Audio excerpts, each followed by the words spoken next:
Okay. What kind of music?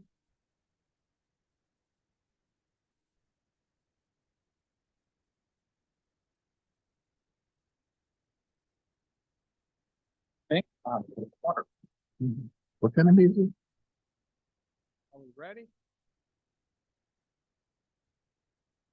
Huh? Okay. Water.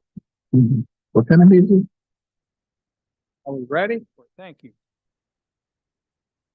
Good evening. We'll call to order the City of North Pole regular council meeting for November 6, 2023. Are we ready? Thank you. And we're also, good evening. We'll call to order the City of North Pole regular council meeting for November 6, 2023. Mr. Church, Are we ready? Thank you.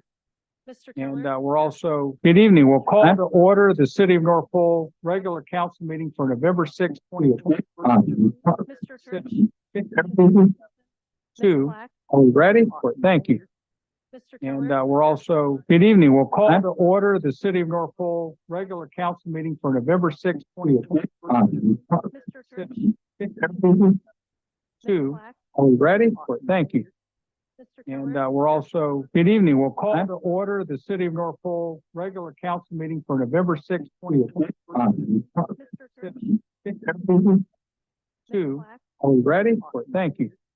Mr. And Keller, we're also, good evening. We'll call to order the City of North Pole regular council meeting for November 6, 2023. Mr. Church, Are we ready? Thank you.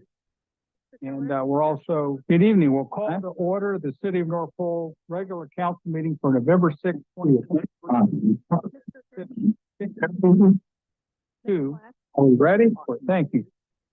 And we're also, good evening. We'll call to order the City of North Pole regular council meeting for November 6, 2023. Are we ready? Thank you. And we're also, good evening. We'll call to order the City of North Pole regular council meeting for November 6, 2023. Are we ready? Thank you. And we're also, good evening. We'll call to order the City of North Pole regular council meeting for November 6, 2023. Are we ready? Thank you. And we're also, good evening. We'll call to order the City of North Pole regular council meeting for November 6, 2023. Are we ready? Thank you. And we're also, good evening. We'll call to order the City of North Pole regular council meeting for November 6, 2023. Are we ready? Thank you. And we're also, good evening. We'll call to order the City of North Pole regular council meeting for November 6, 2023. Are we ready? Thank you.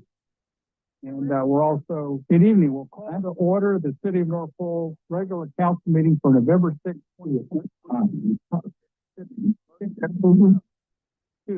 Are we ready? Thank you. And we're also, good evening. We'll call to order the City of North Pole regular council meeting for November 6, 2023. Are we ready? Thank you. And we're also, good evening. We'll call to order the City of North Pole regular council meeting for November 6, 2023. Are we ready? Thank you. And we're also, good evening. We'll call to order the City of North Pole regular council meeting for November 6, 2023. Are we ready? Thank you. And we're also, good evening. We'll call to order the City of North Pole regular council meeting for November 6, 2023. Are we ready? Thank you.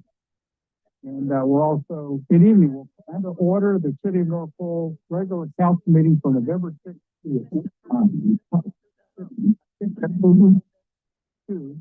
Are we ready? Thank you. And we're also, good evening. We'll call to order the City of North Pole regular council meeting for November 6, 2023. two. Are we ready? Thank you. Mr. Keller. And we'll also, good evening, we'll have to order the City of Norfolk regular council meeting for November 6th. Two. Are we ready? Thank you. And we'll also, good evening, we'll have to order the City of Norfolk regular council meeting for November 6th.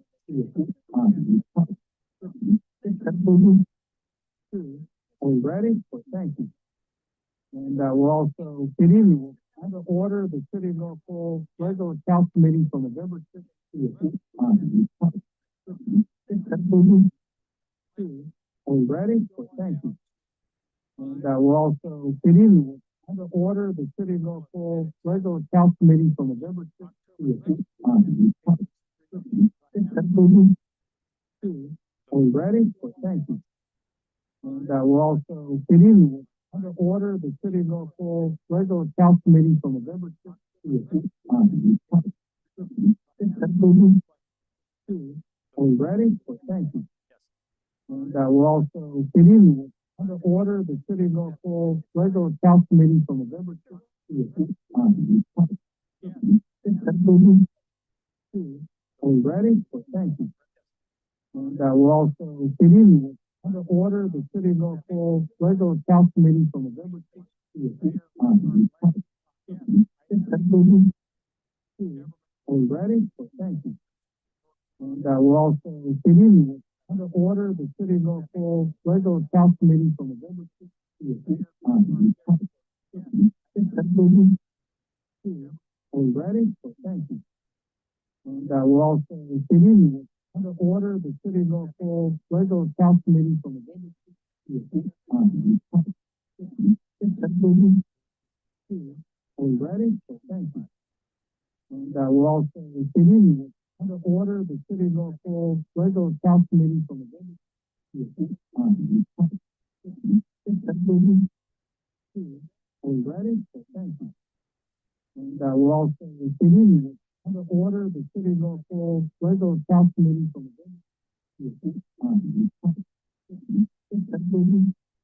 Two. Are we ready? Thank you. And we'll also, good evening, we'll have to order the City of Norfolk regular.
Chandra Flack.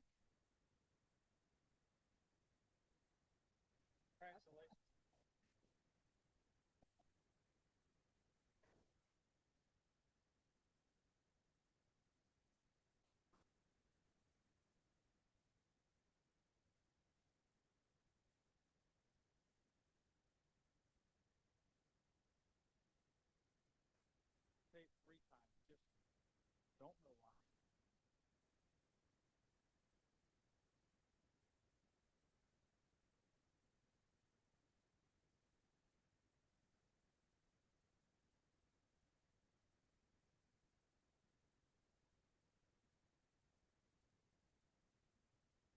Well, it helped that you told them how to do it.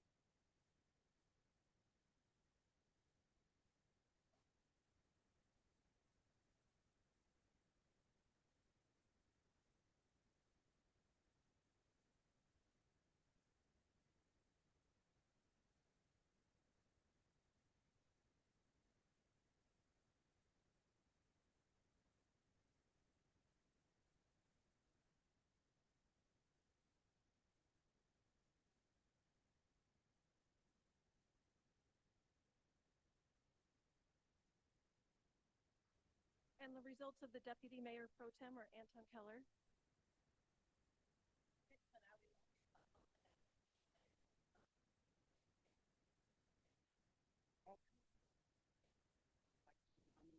Larry Church.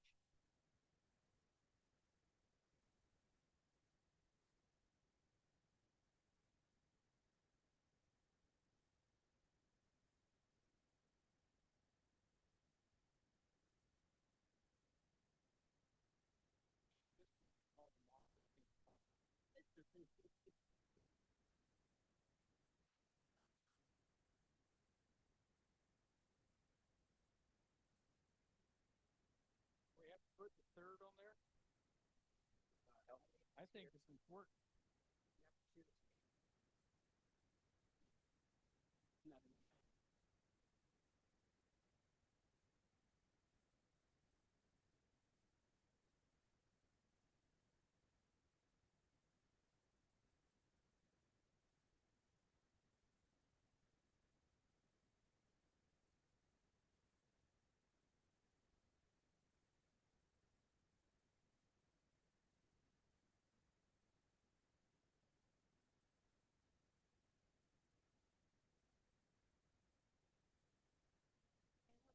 Are in for the alternate Deputy Mayor Pro Tem. Welcome, Mr. Church. Congratulations, we have a new council reorganized. So, now we have a new pro tem, so people by the time we meet in January, have an idea from everybody, council what they want, and they decide. First,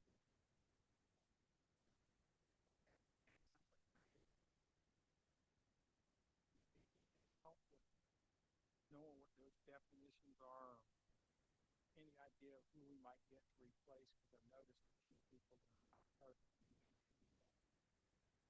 Mento's kind of far away. Somebody to be on the ethics committee of their campus. Unless he's finally think so. But with that in mind, I'll be glad to help. Congratulations. All right. So now we're moving on to the rest of my remarks. I asked Ms. Fogarty to provide me with something today because tomorrow we're going to a legislative information box. And I'm providing them with one key piece of data that we've had as legislative priority ever since I was a mayor, and that is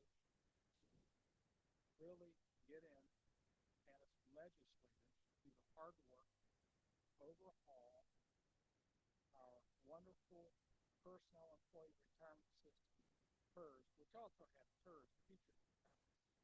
Well, and so just so you know where I come from on that, I had watched it for years and years and years. I didn't know until after I came on council that I was actually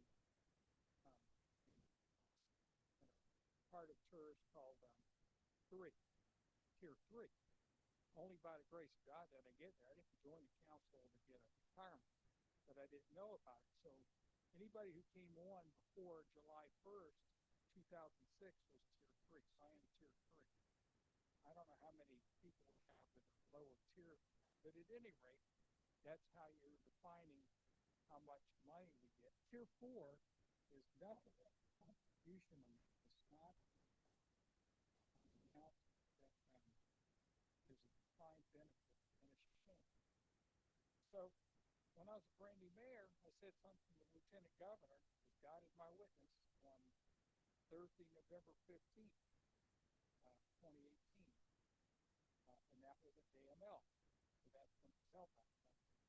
And I mentioned that it's costing the city an enormous amount of money to have a personal employee retirement system. And the reply was, then just increase your taxes. Just tax people more. That's not an adequate answer. To give you an idea, we've had $3,456,000 we paid in PERS. We've had $31 million, not counting the new year we're going into, but we've had $31 million of payroll. So we're somewhere close to 9% of our payroll has gone to PERS. and it has gotten no better. There's no effort, not just on the legislation, but also the administration, and it's getting worse. The reason I don't get behind certain bills that only want to pay the police or fire, it's not because I don't want them to get what they deserve, but I want everybody to get what they deserve. And there's a way to it. And 3,456,000 is because of a problem the state inherited that they didn't give their watchful eye.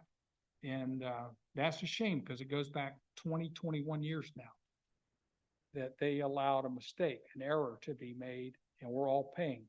This city pays 22 cents of every dollar an employee makes towards a failed, flawed system. And they pay 8%.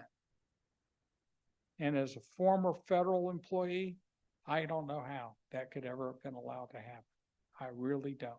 So when I'm at the LIO tomorrow, that will be for me the most forceful thing I can give is to them is that I expect them to do their due diligence and to overhaul that system. The way they've overhauled it so far is to say, we're going to kick it down the road. Down the road? I'll be 80 years old when it becomes what they want it to be in the year 2034. And they had a proposal to kick it down the road to 2039. And I said, I don't think I'll live that long. But at any rate, it's just kicking it down the road is not an answer. And our unfunded liability right now is billions of dollars. We only have just less than 72% of our liability to our people when they retire is funded right now. And that's a disgrace. Okay. And it is dangerous for us as a state because when we have an unfunded liability, we don't have a good credit rating. And therefore we can't get the best monies that we could have. Now, there are some states, there are 5 of them, that are worse off than we are. But that doesn't give us a reason to applaud that we might be the 42nd or 43rd state, okay? And there's only 3 ways to fund it, 3 things you could do about it. And one thing is you could have the state pay more towards it. That's one way. Second is unpopular and not possible, and that is to ask either us, the employer, or the employee to fund even more. Because remember, we're funding 22% and the employee's funding 8%. So you better do something about it because you can't go to us anymore. And the third thing is to be a little riskier in what you are allowed to invest in. You know, like stocks and bonds and things like that, but there's inherent risk in that. There's only 3 ways that I know of in my financial mind to do it. So when we're tomorrow talking to that legislation, those members of the legislature will be there. There will be no doubt in their mind what my number 1 priority is. So I'm hoping that my fire chief, my police chief, my director of city services, my accountant will be there in force to tell them that that is something that we are all still putting on our priority list. And anyone in this council wants to go there. It's at 2:00 tomorrow morning. Do you know where the LIO office is at? Globe Credit Union now office. That's used to be USAA building down by Seekins Ford. That's where we'll be at tomorrow. But we won't be the first ones out the chute. There'll be another group ahead of us. We should be lucky if we get on board at 2:30, and we'll have about an hour to make our point. So that's quite a bit of money that we have put out, and we have for this year a budget, as you will see, and that budget is got $726,000 PERS built into it, which is about 8.6% of what we're budgeting altogether for a city. So we're pretty consistent in that amount of money. So are there any questions of the mayor in regard to that? So thank you for indulging me, but that is very important to me. It always has been. So we'll go on to item 8. Are there any citizens' comments, Madam Clerk? I have nobody signed up for public testimony and nobody's called in, is on the line. Okay. Citizens' comments are thus closed. Now we go to item 9, communications from department heads. Danny, would you like to go first? Thank you, sir.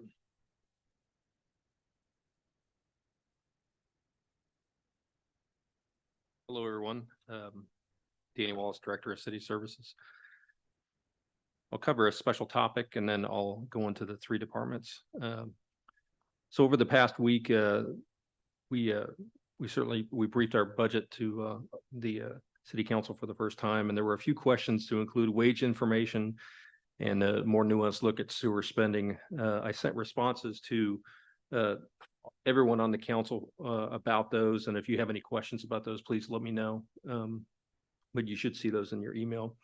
On a related topic, we were able to provide tours of city services operations to 2 of the new council members last week, and they toured utilities and public works. And those of you, some of you had already been on those tours, but if you'd like to go again on those tours, or if you'd like to know more about what it takes to do city services for the city, we'd be happy to provide those.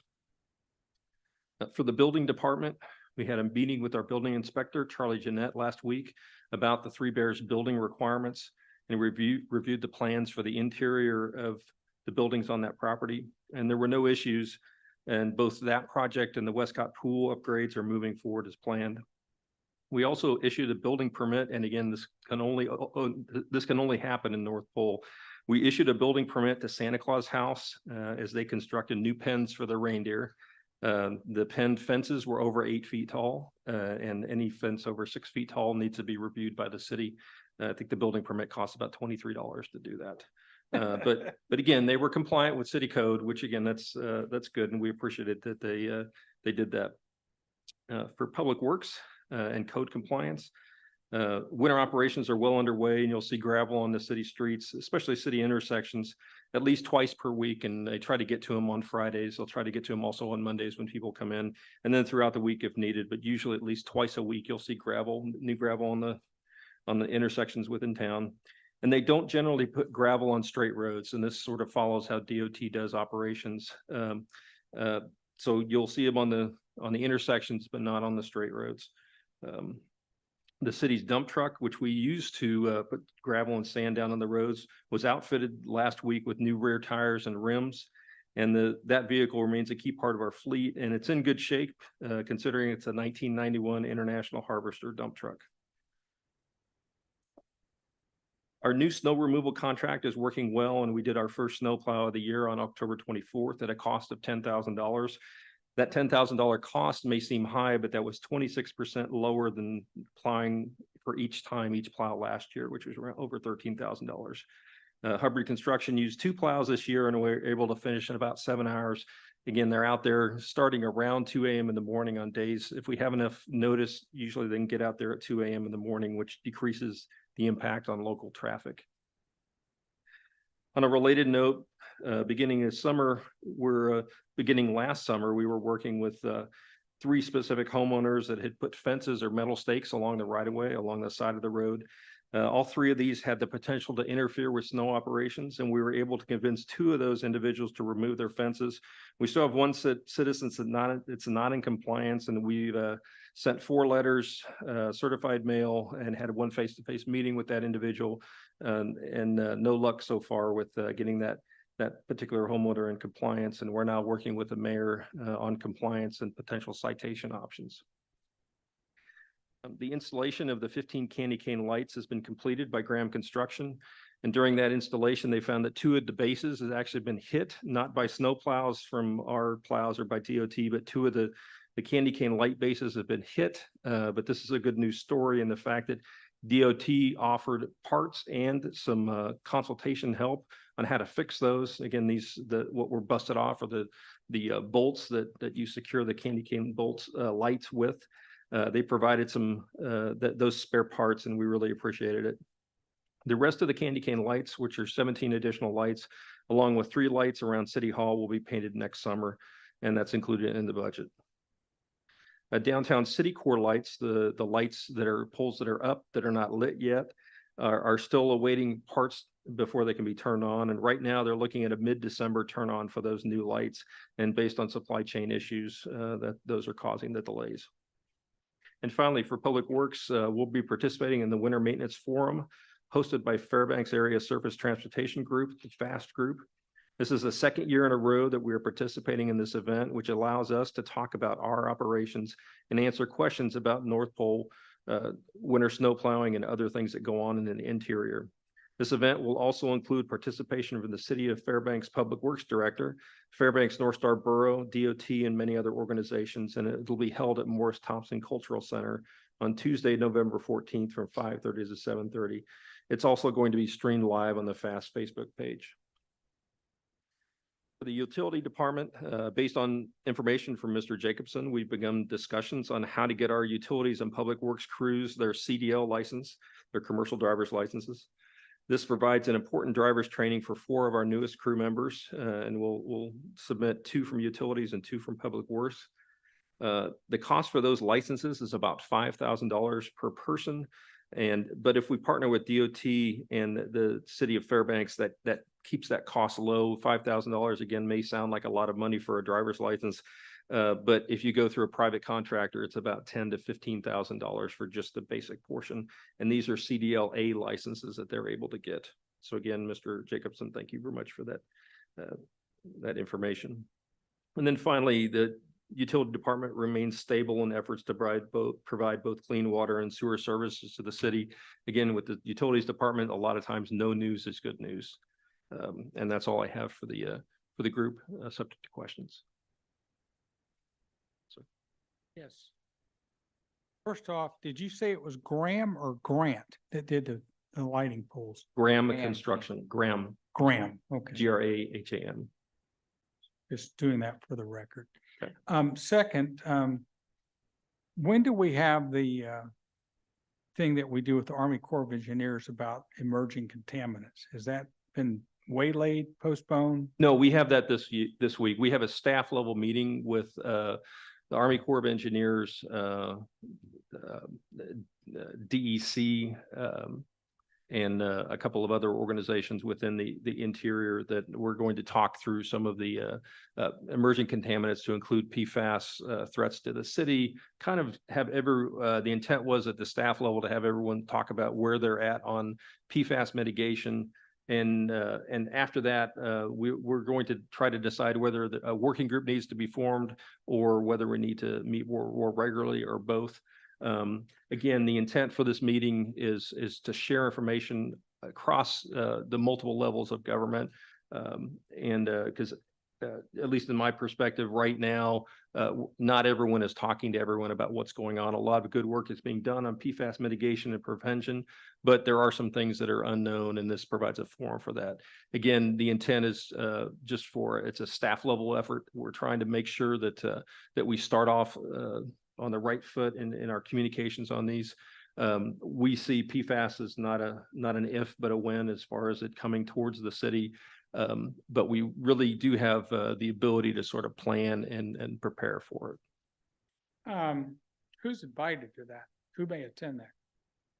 Again, it's a staff level, Okay. the staff level meeting. Anyone on the council can come to that? Actually, I would, I don't know how to nicely say this, but this is a staff level meeting, and if we have leadership there, some of the participants expressed. Again, they would have to go to their leadership and get pre-approved talking points and some other things. So again, it's a sharing of information. I will report back to the council as far as what goes on, and I think that there are other venues that certainly that the information can be shared. But really, this is a working level meeting, sharing of information. If there are questions about PFAS, we do have on our website. We've got some information that's already posted as far as how the Air Force sees the PFAS situation, the monitoring wells that are out there. The biggest issue is there's a lot of monitoring that's going on, but there's not a collective information sharing on where that's all going. There's private and there's public information that's out there that, again, we're trying to figure out a strategic approach to that. But again, this is the This is the first step in what I think is going to be a lot more information is going to come out on PFAS. So. Any questions for Mr. Wallace? I do, Mayor. Yes, Anthony. I had a question concerning the fence. The one that has the fence on the easement still and hasn't corrected it. What are some of his major concerns with the fence, that it's already installed and the money that it would take, or? It's a series of fence posts, stakes that have been driven in the ground, and they're deliberately put there so that snow does not get pushed on that side of the road. From the homeowner's perspective, he has a very good argument that it causes him to experience flooding during the winter. And what we've offered is, and we have worked with our lawyers on this. There is an exception. If you go into code, there's an exception that can be approved, and we do have an exception. All they have to do is apply for that exception, and we will reevaluate next year whether or not we need to look at drainage in that area, in that neighborhood, if we need to look at other things. But so far, the homeowner's has not complied with any of those offers that have been made. So that's kind of where we're at. Again, they're out of compliance with code. And the problem we've had is that other neighbors in the neighborhood have said, well, why is this person doing it? And we cannot.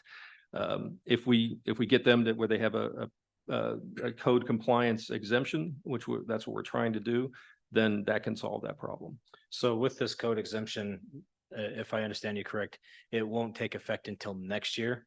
Is that correct? No, they will be able to leave that fence in place, and Okay. they'll have a permit. They'll be in compliant with code, but right now they can't.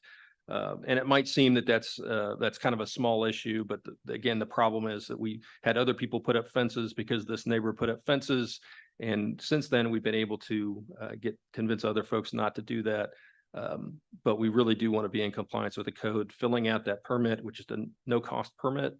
But it does actually document it. There'd been talk back and forth of a previous approval that we don't have any record of. So we're trying to get something down on paper. Okay. And I'm assuming that you've had these kind of conversations with the owner and explicitly detail of it doesn't cost us anything, but just fill out the form. We had a discussion out here. The form I sent to him in the mail, again, certified mail, and I said, this is what we need you to do. And I didn't just send a certified letter because sometimes people don't pick up certified letters. I sent both regular mail and certified. Just haven't gotten anything from them at all. And actually, the information on the flooding was again, last minute. We'd been talking to him for months, and we hadn't heard anything about the reason why the fence was there. And then that came forward. So we gave them the benefit of the doubt, and we have a way out for them. Okay. So. And then the next one is the CDL training for the employees. Is that a local one, or is that where they get shipped down to Palmer area for the CDL training? They will do it here in Fairbanks, Okay. but we just have to schedule and arrange it because they do come into Fairbanks. And then I think that's, yeah. And that's That's the way through I DOT? Okay, that's awesome. And then is that included into kind of like a step program for stepping into like their next step for position or wages? Is that built into that? No. Okay. Not yet. All right. Part of the And then program. with that, because the CDL is not just tied to their position, but to them, is there some sort of contract that they have to be an employee with the city for a certain amount of time? Because once they get that CDL, they can just go down the road and get a better paying job, better benefits, most likely. Just a thought. That's certainly something we can look at. I don't want to play that kind of game, but something like that might be kind of good to have in writing. Jeff, you have a comment to that? We currently have code that says that any employee that goes out for training, that they are, there's expectation that they will stay here for the next year. And if they leave before that time, then the expense of that training is prorated back to them to reimburse the city. That's in our code. Yes. Okay. All right. I think that's good. Feel safe. Danny, I have a practical issue to the citizen that wants to do that with their driveway. Why can we not have our contractor just push the snow across the street? So it could come down and flood his garage. Why can't we not do that? Because I already got permission from the Catholic Church who owns that land that we can push all the snow we want to in that lot. The way that they plow that road, they go down once and they come back the other. They've had to make an exception and go around a different area. They've the only problem also is if the snow is high enough and for some reason it covers those stakes. If you hit a stake with a plow, it may or may not damage it, but if it does happen to damage a plow, it reduces our ability to plow other people's. But other what I'm people's land. saying, sir, is Yeah. don't have to worry about those stakes being sit there. Take them up, but we in turn will not have to worry about hitting them because they're not there anymore. And we'll push just for that linear bit there, we'll push it across the other side of the street and it'll go away. into the Again, woods. the way that they do that road is they'll go down once, they'll come back the other way. I It's on their stop route. saying make an exception, just push it. Well, and that's what we currently do. I mean, that's what we That's we what I make an thought. exception for that particular area. Like I said, I'd like to reevaluate if and see because our mitigation for flooding is that we haul snow away from particular areas, so that's an option. Yeah. But we can talk to our snowplow folks on that. But again, by leaving those there without having a permit, it sets a bad precedent Yeah. and we have a way to we Thank have a way to permit that. Any more questions for Mr. Wallace? Thank you, Danny. Thank you, Danny. Tricia and Michelle sitting there, they probably like to be up. Go ahead, Michelle. We'll give you an extra chair. Huh? Yeah, I know. It wasn't that bad. Good evening. I don't have a lot to report. I will say that the last couple of weeks, my staff and myself have been preparing budgets, the budget book, redoing the budget book. And so it's on the website. If you happen to look at it, it has more than you have in the packet tonight. It has all the history, the narratives of the department heads. It's a good book. Good book. It's a good book. Bias. It's more than the Old and New Testament, what you got. Yes. So, The mayor's narrative doesn't get written until the third time that we approve it. You can't right, put the narrative ahead right. of the. We'll have to republish the book once Yeah, that happens. Yeah. We republish the Yeah. mayor's narrative. Yeah. Last year we didn't get one, so I don't know. it'd be what- nice to get one this yeah, year. You'll get one. Mhm. Just so that you'll know. Any questions from Miss Fogarty while she's here? Want an encore from Michelle? No, that's Alright. good. Thank you very much. Thank you. Appreciate it. Thank you to and your. A lot of department. hard work. And your a lot of hard department work. for excellent situation, getting us How the hell ready. would you know? Hear that? You know that? What are you doing on the lollipop there? What would you know? everybody's with that little- attention. Okay, there you go. You got mine. So with that in mind, we have to go to the next person, Chief Heineken.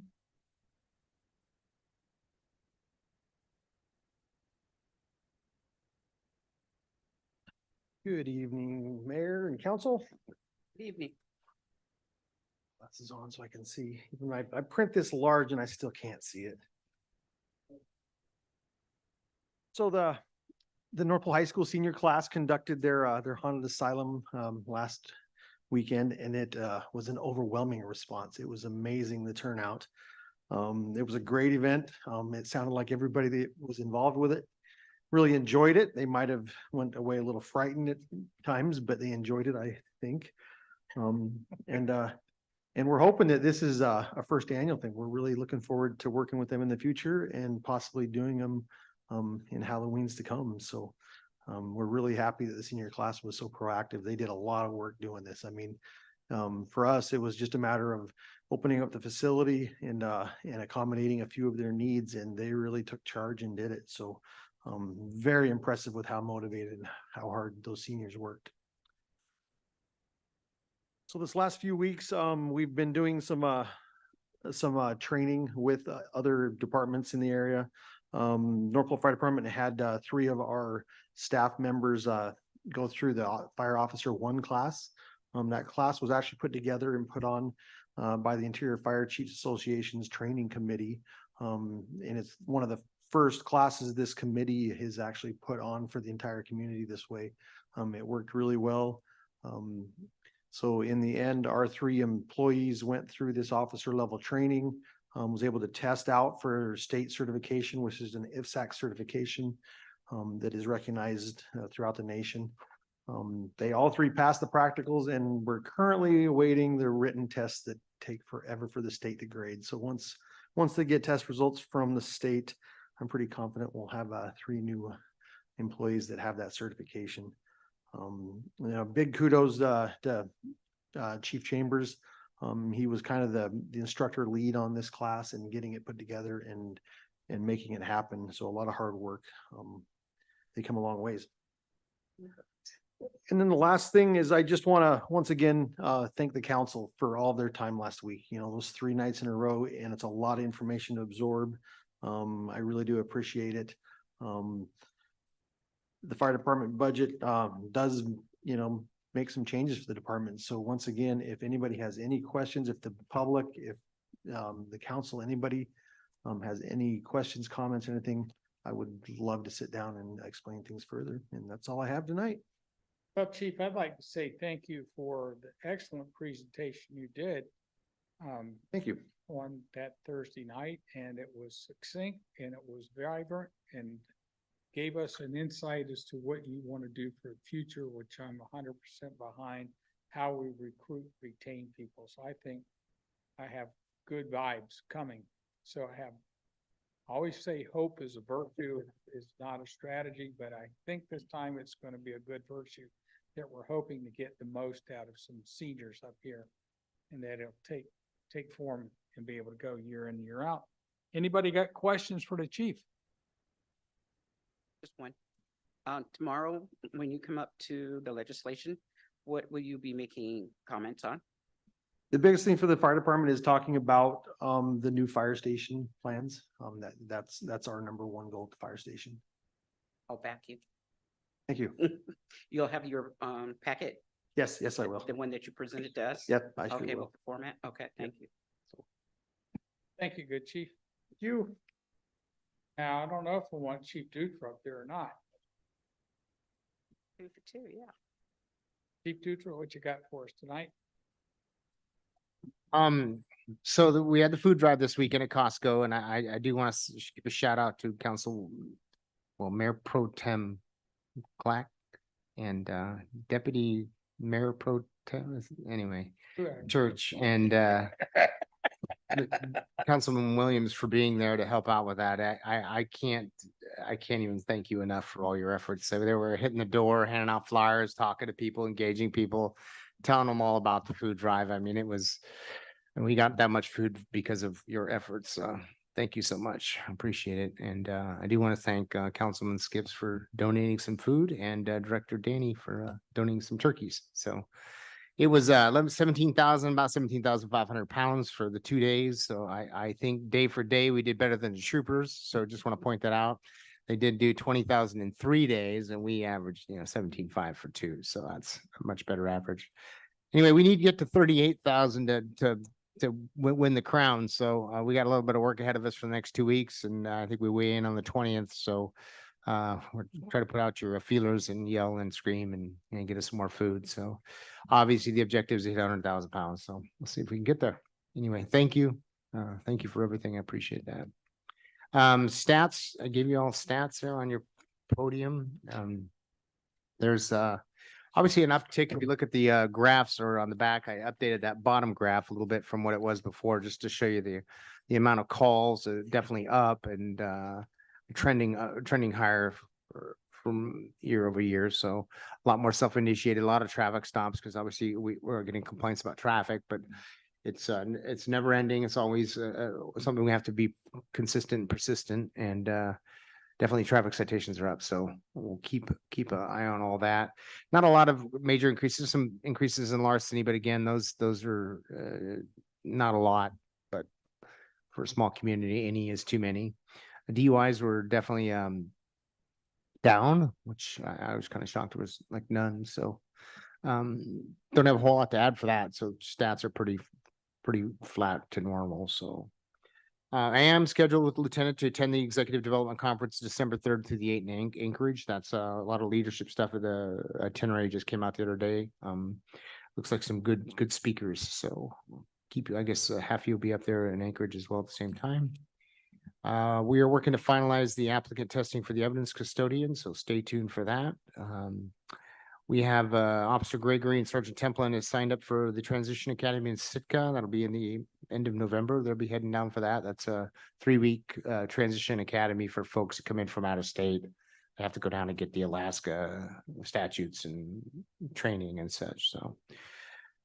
Always something, always got someone going somewhere. So I have 2 interior delegation meetings tomorrow, one at 11 to talk to the interior delegation about why law enforcement can't really use the Fort Wainwright firing range.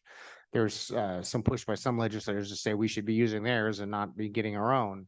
But the complexities of using an Army base range is significant and arduous and difficult for, all 3 of us have tried it, and it's just not logistically possible, really. Plus, if the Army needs it, they use it. We get kicked off. So planning is difficult. We are lucky we use the Allison range. It is nice and it's a new facility. Yes, sir. Pete, would you clarify for the council who the "we" are? Because the legislation thinks you're only talking about North Pole, but please tell us who we're talking about that are going to be. Who the one legislator? No, those of us who are going to be using it in the interior, who are those different departments that are going to be using that range? Oh, if we're talking about the interior training facility that we're going to be talking about tomorrow, that would be every law enforcement agency in the area, federal, state, and local. So, yeah, it's definitely a collaborative effort, but Not the city of North Pole, like one member of the legislature thought. yeah. And so the first one, we'll be talking about the Fort Wainwright thing, and then the second part, we'll be talking about our legislative priorities, and I'm assuming we'll be talking about the interior training facility that we've been talking about for many years now. So, yeah, so that's it. One's 11, one's at 2, so I'll be in town most of the day. Memorial Park, we're having a Eagle Scout project being given to us, initial discussions. They want to put up some benches and some flower pots in the front of the so we're just kind of looking at what he's offering, and I think we want to change some locations and change the quality of the metal that he wants to use, but that'll be interesting to have some nice flower stuff up front, but we want something that lasts and that complements the park and that doesn't something we're gonna have to haul away in about 5 years. Glow stick on Halloween went well. We handed out 800 glow sticks in an hour and a half. We were out there hustling pretty hard. Fire department helped us out. Appreciate their help. I do want to shout out to the North Pole VFW for raising the funds for that. That saved us $800. So it was pretty nice. All the officers for their hard work, because that's a lot of work hustling. Our public safety assistant actually, I think, handed out more than all of us because he got me on Patriot Drive and got into the spot where everybody comes. So he handed out the most. So kudos to him.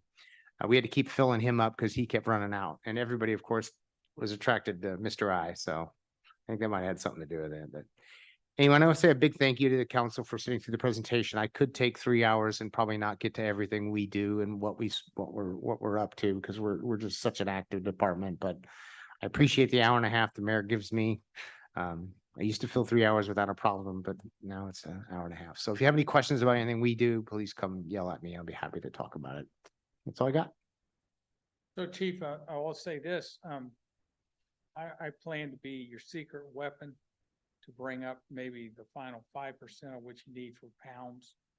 Okay, but we'll keep that off the radar, and hopefully Spitzer isn't listening tonight, or RJ Wall isn't listening either, right? But we'll do that. But in the most part, that's the most important thing I could say is differentiate to the LIO tomorrow when you're talking about the range, is that we're not looking for something just for the city of North Pole. I was astonished that they still didn't see that when I went before them last February, that they just kept thinking. And I don't mean necessarily the people who represent us, but people from other interior delegation legislative members who thought it was just all about us. Well, I know somebody at Fort Wainwright. I said, I'm sure you do. But me personally, for what it's worth, I don't think it should be something open to the public either. Do you? They want something that the public could go out and use. I think the idea of a combined facility that has a public side and a law enforcement side would be, Yes, something that's partitioned like the Chukiak. I think that model is a fairly successful model, and it gives a chance for all sides to have something in this facility that would be, yeah. Thank you. Any questions for the chief on those? And so that you'll know, tomorrow, there's a group that goes before us, and we won't get to start till they finish. So they'll start at 2:00, and if we're lucky, they'll finish at 2:40 or so. And then we'll start, Gotcha. okay? Chief, thank you to you and your officers for Operation Glow. Huge success, and it really was a lot of fun with the warm weather. So thank you for that, and the VFW for sponsoring that. That's huge. Thank you, chief. Thank you. So now we move along. Believe it or not, HR is on the list. You're on the list. Yep, just come take a spot. Tell us what you've been working on. Well, good evening to all the council members, Mayor. Actually, I just wanted to come and pretty much introduce myself and tell everybody that I am glad to be here. I'm glad to be of help. I have a lot of, catching up to do, and I appreciate those that have been, placed at my head to help me get there. I want to take a moment to thank Councilman Clack and Councilman Jacobson for taking a moment out this past week to give me some enlightening tools to, help me understand where I'm at and how to get to where I'm trying to get to. That's really all I have. If you don't have any questions for me, but I just want to, let everybody know that my goal is here. My goal here is to help those that need help, whether that be, excuse me, with their employment, or just somebody to talk to. I'm a very personable person, so I do enjoy having conversation about things that I can keep to myself. All right, so if anybody has any questions for me. I do. Sure. So I need help signing up for medical benefits because I have a qualifying life event.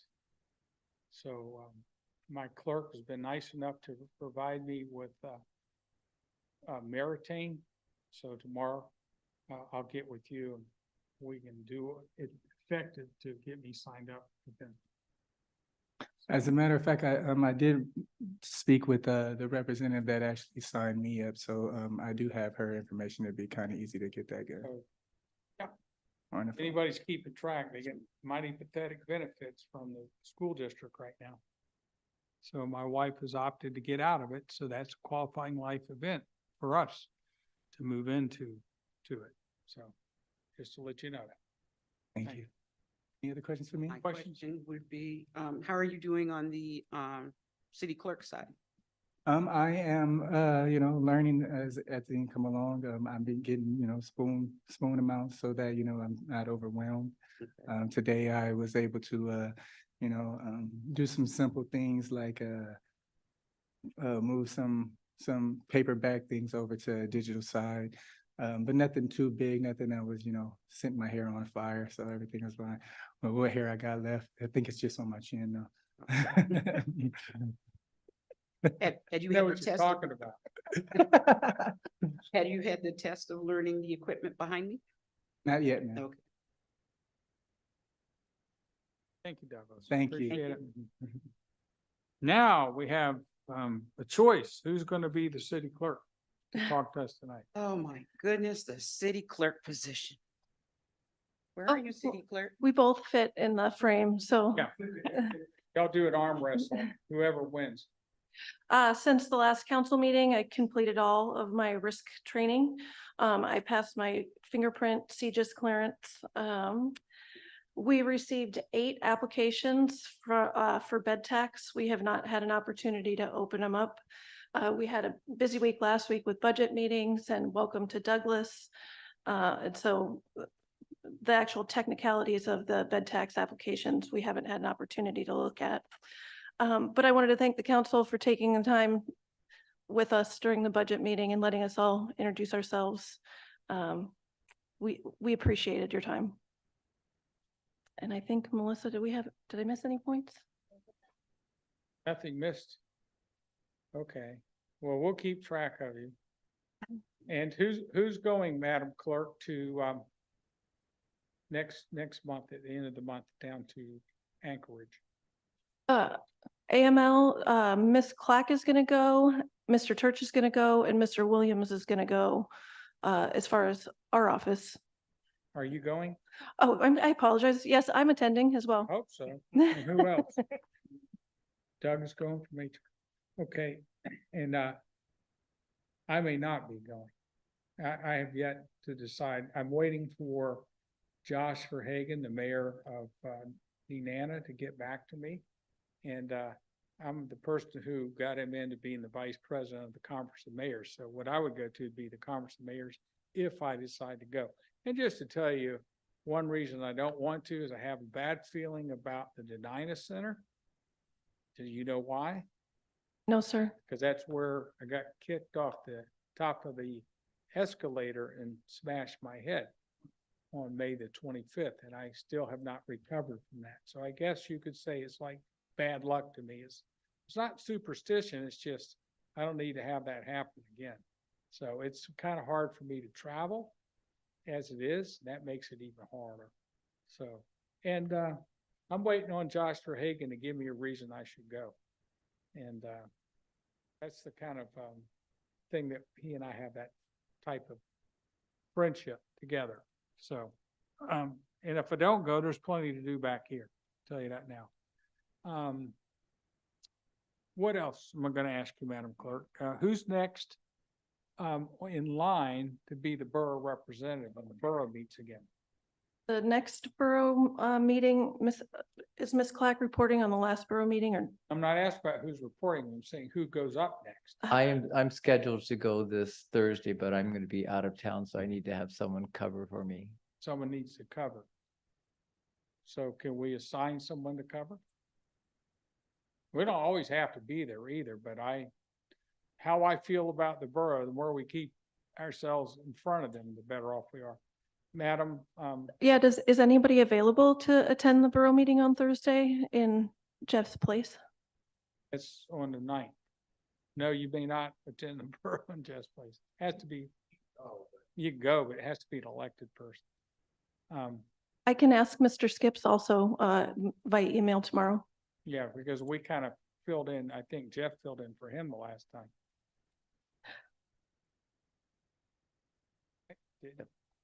I actually, earlier in the year I did it, but last time there was a continuation of the meeting that Ms. Clack went to. Continuation.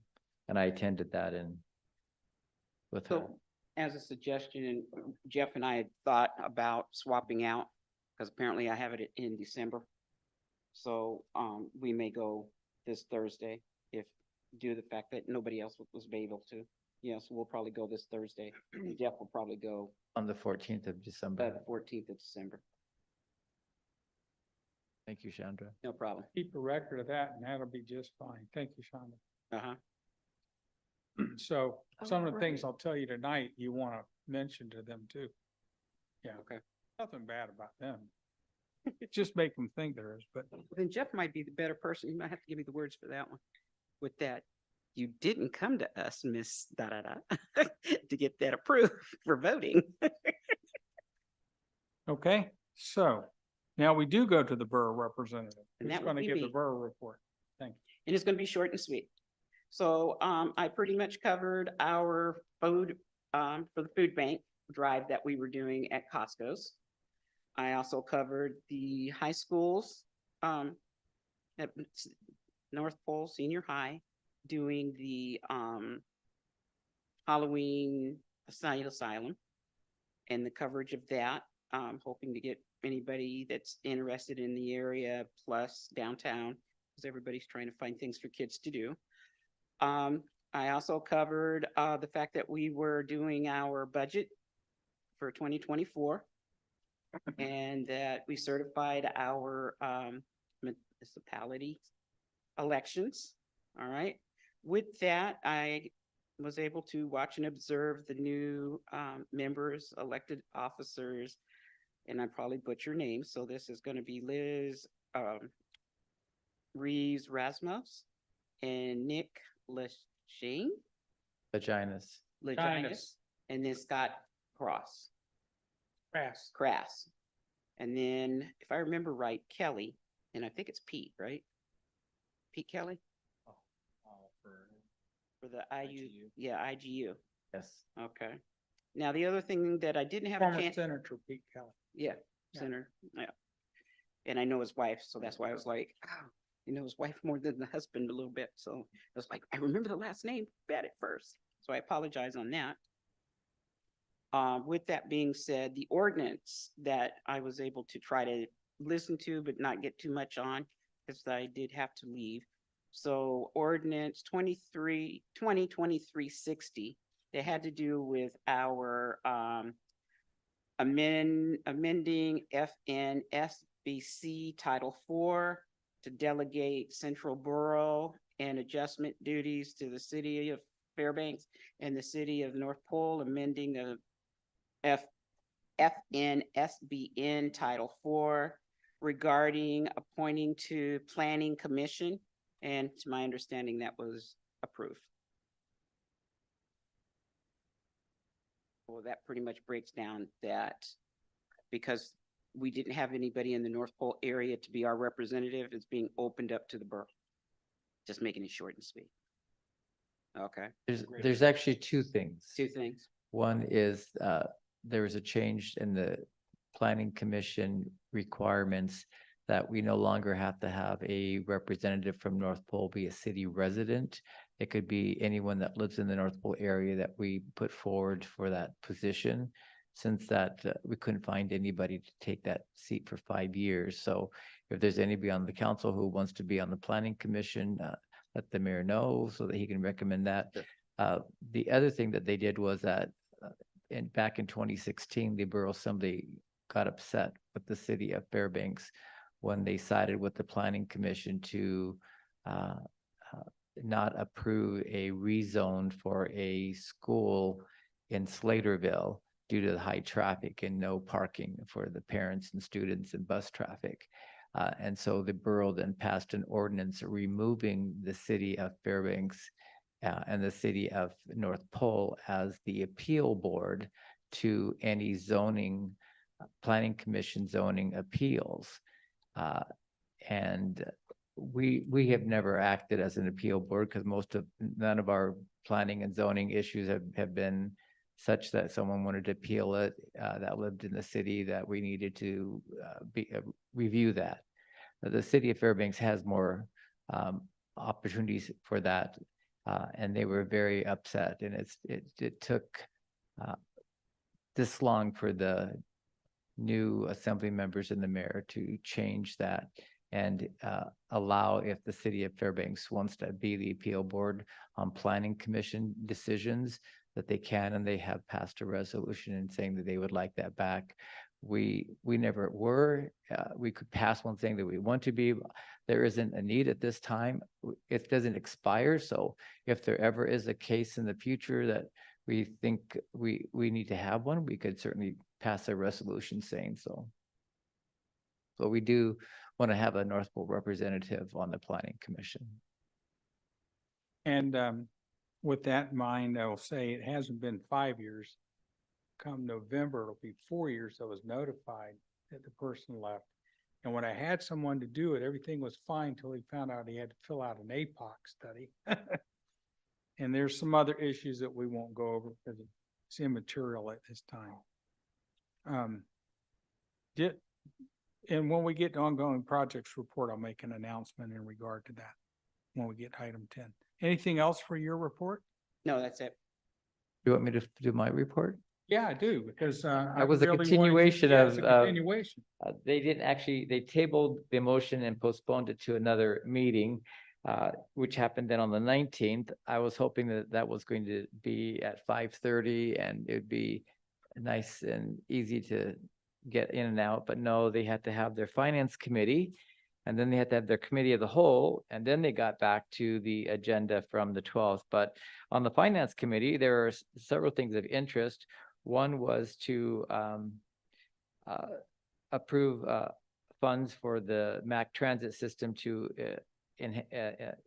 add a new camera system, but also additional bike racks that will now handle fat tire bikes, which currently they can't fit on the bike rack. So anybody who likes to ride bikes, especially fat bikes, in the near future, the Mac Transit buses will have those bike racks on the front.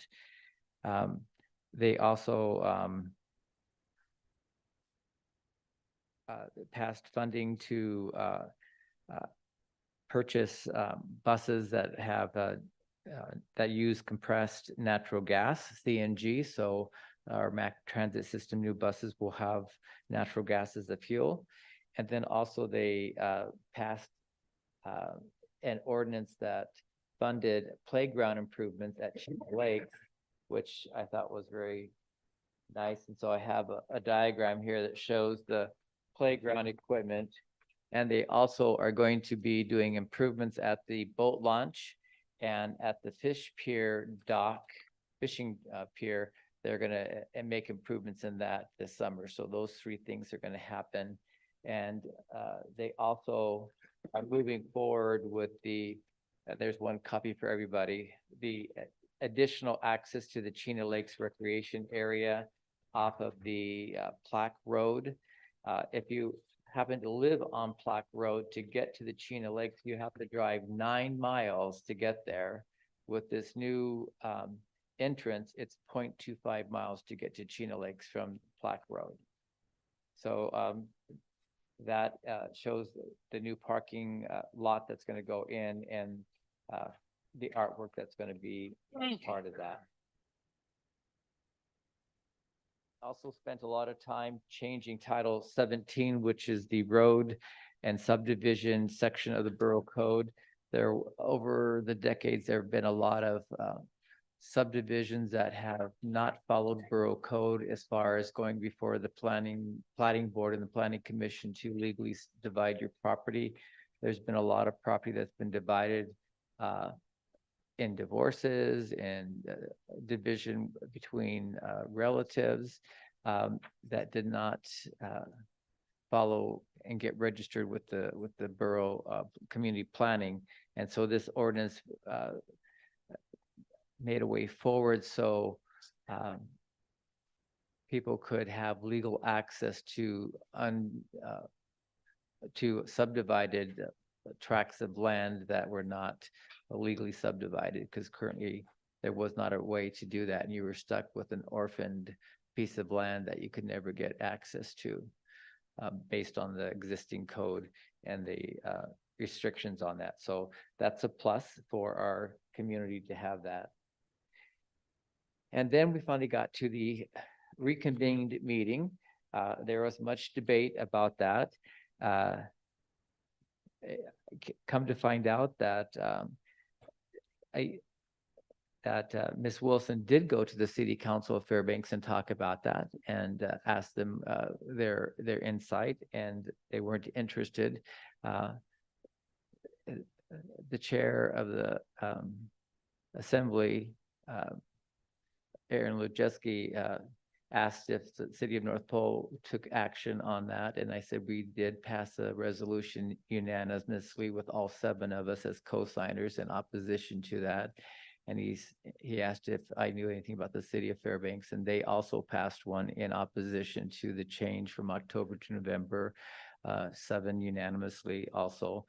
And then he said, a year ago, when this same ordinance was before the Borough Assembly, there was discussion that the Borough Assembly would not change the election date from October to November without the support and approval from the 2 cities. And he said, these are the assembly members present at that meeting who stated that they were and supported that provision that the Borough Assembly would not change that without the cities of Fairbanks and North Pole involved in it. And so he went down the list: Brett, Tammy, Jimmy, all of those folks who are now moving forward without the consent of the 2 cities. We're going back on a promise that they made a year ago. And I thought that was kind of interesting, but it did fail. It was a tie vote 4-4. So the elections are not changing. it is something that if we want as a council or as a community to talk about in the future, it's worth talking about, but the process was flawed this go around and for now, our voting is not changing. And then also there was another natural gas IGU update, which was great. They are going to be transporting natural gas from Prudhoe Bay. They have purchased 15 high-capacity transport trucks. That's going to bring the volume down there since the gas supply out of Cook Inlet is dwindling.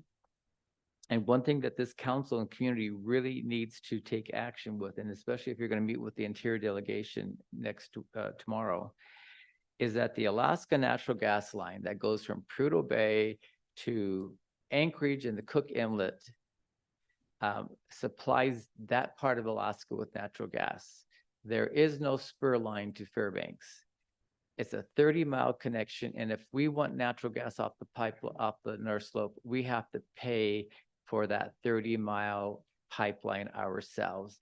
Yet it's a natural resource for all of Alaskans to benefit from, but it's not designed to do that. So that might be something to say. We have high energy costs in the interior.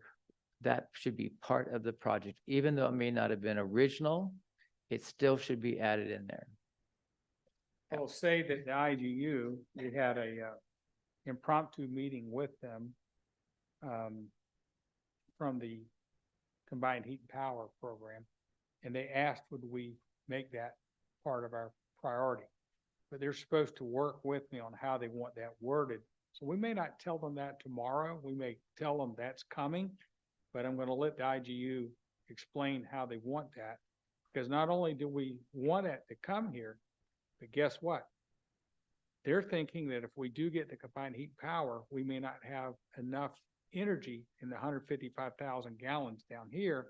So they may want not only just that pipeline to come 30 miles our way, but also to connect fuel from the 5.1 million gallons that's stored in Fairbanks to come down here if we need it. We don't know if we do yet or not, but they say it'd be to the benefit if we make that a legislative priority. Hope that's not too confusing. And also the borough has $10 million from EPA for residents to change out their wood stoves to natural gas. So if anybody's considering that, there's an application process. And to get hooked up to natural gas, you have to start applying for it now so that you get on the summer construction season, because they fill up their slots pretty fast as far as how many they can do in a summertime. So, but there are borough funds that's available. Does that apply to pellet stoves? Also, they burn wood? Any solid fuel, so it could be Solid fuel. It could be pellets, it could be wood stove, and also oil furnaces. Yeah. I switched out my pellet stove and my oil furnace to natural gas and received a grant from the borough, $10,000 for my oil stove furnace, and $10,000 for my pellet stove. Oh, that was good. They didn't take any taxes out, so my IRS income tax bill was pretty hefty, so that You wasn't had a fun. $20,000 windfall, right? Yeah, turned out to be more like 14. Yes, sir. Mr. Jacobson, through mayor, I guess that's the official way, right? With the Chino Lake Recreation, the new access point from Plaque Road, were there people there talking against this idea? When they Not at that presented, meeting. This No? is just something that came through that I'm passing on because we were talking about Chino Lakes, the playground. And this has been a hot topic in our community. Yeah. And so as a council member, I thought you should have the information of what it is, where it's at. So if you have any constituents concerned about it or neighbors, friends, you can share it with them. I just remember the meeting that I went to, they had some people that were not too thrilled about the new plaque connection just because the increased traffic, and it is a private area back there. So yeah, definitely have people come and talk to us or talk to assembly members if they have any concerns. There's a picture of one of those things I handed down. It may have come to Chandra's position, Playground. and it's about the picture of the playground at the park. And it says, This one? yeah, that one. There's a little annotation there. I'm trying to think if that's the name of the company. And I think it says Nancy at GW. Yeah, Nancy at GW Park. Who is gwpark.com? Do you know? Is that a playground equipment manufacturer? I believe so. Okay, so I'll look it up because I kind of want to figure out, who that company is. We know about Exerplay down in Delano, Minnesota, but I don't know about this company. Thank you. Appreciate that. Anything else? Okay, so we'll move on then on the list. We've got everything out of order here. I think item 10 is ongoing projects. Danny, I might need your help on this a little bit. Am I at the right place? Ongoing projects report.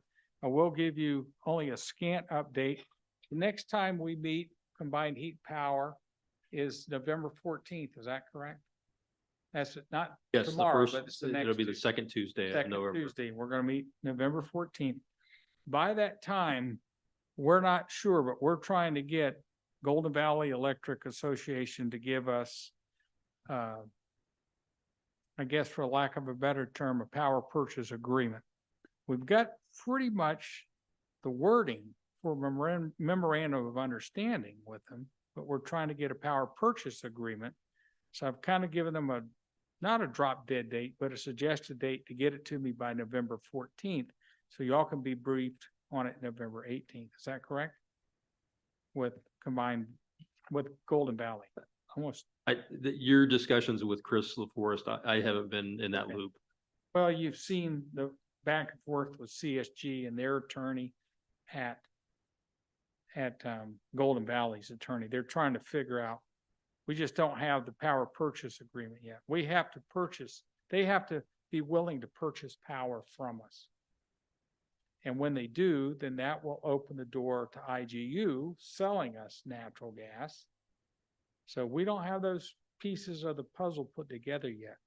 I know there's two members of the council probably don't know what we're talking about when we're talking about combined heat and power, right?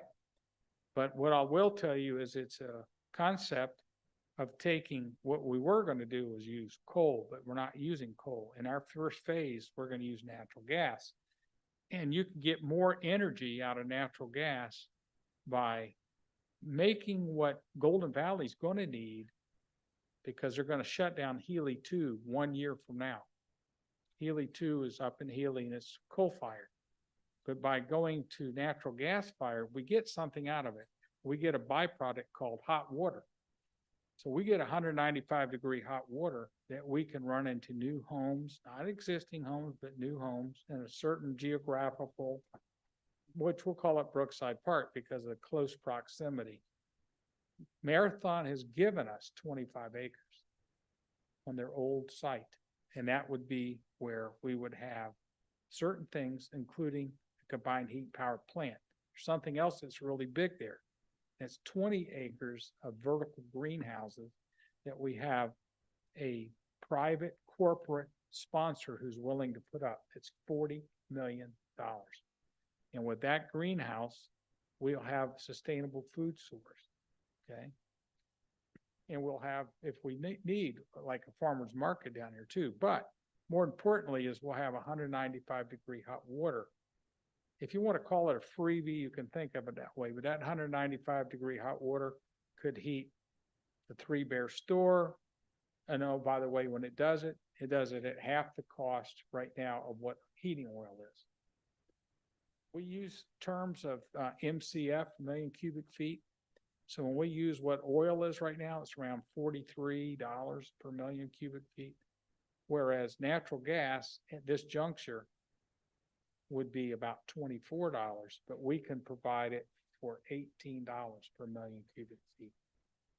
Anybody who's an investor who is ever going to build in Brookside Park all this housing, that would be a benefit, because as the crow flies, it's less than a mile from that site at Marathon, right past the Grange over to the top of the woods, right into that tract of land there. It's a great deal.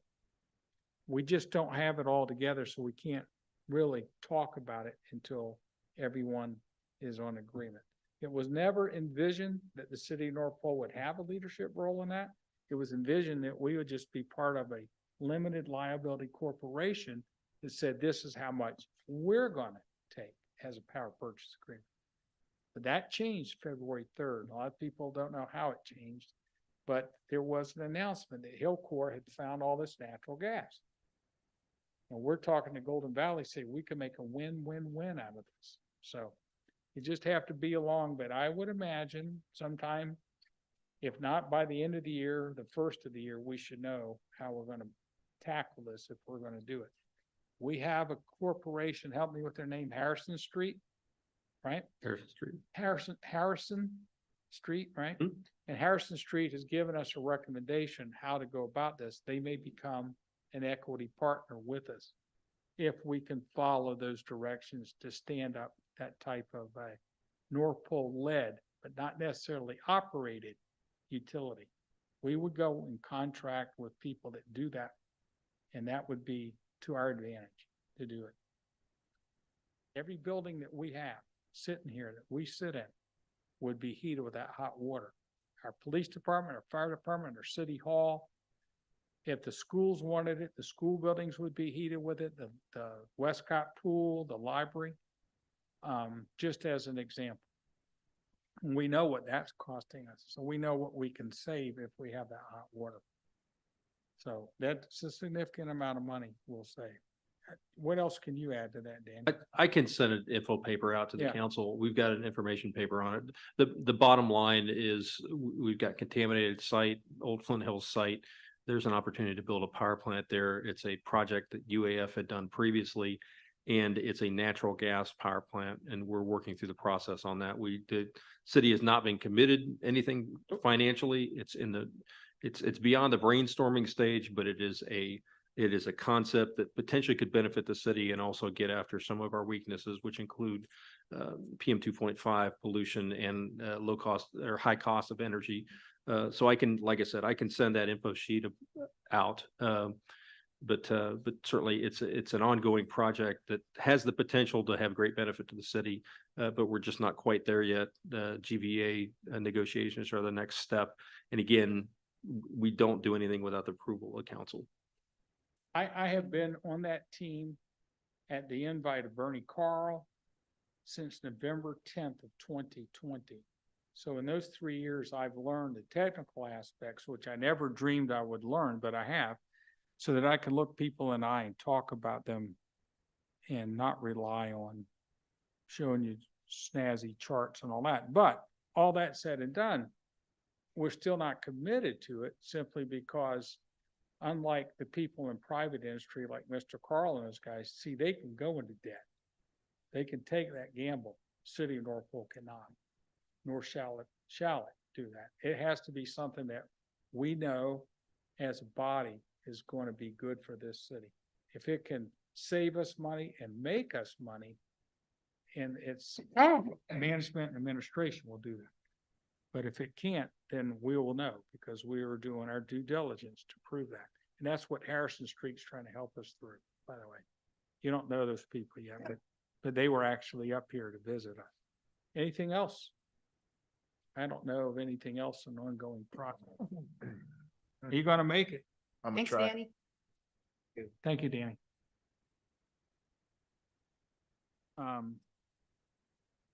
So we go to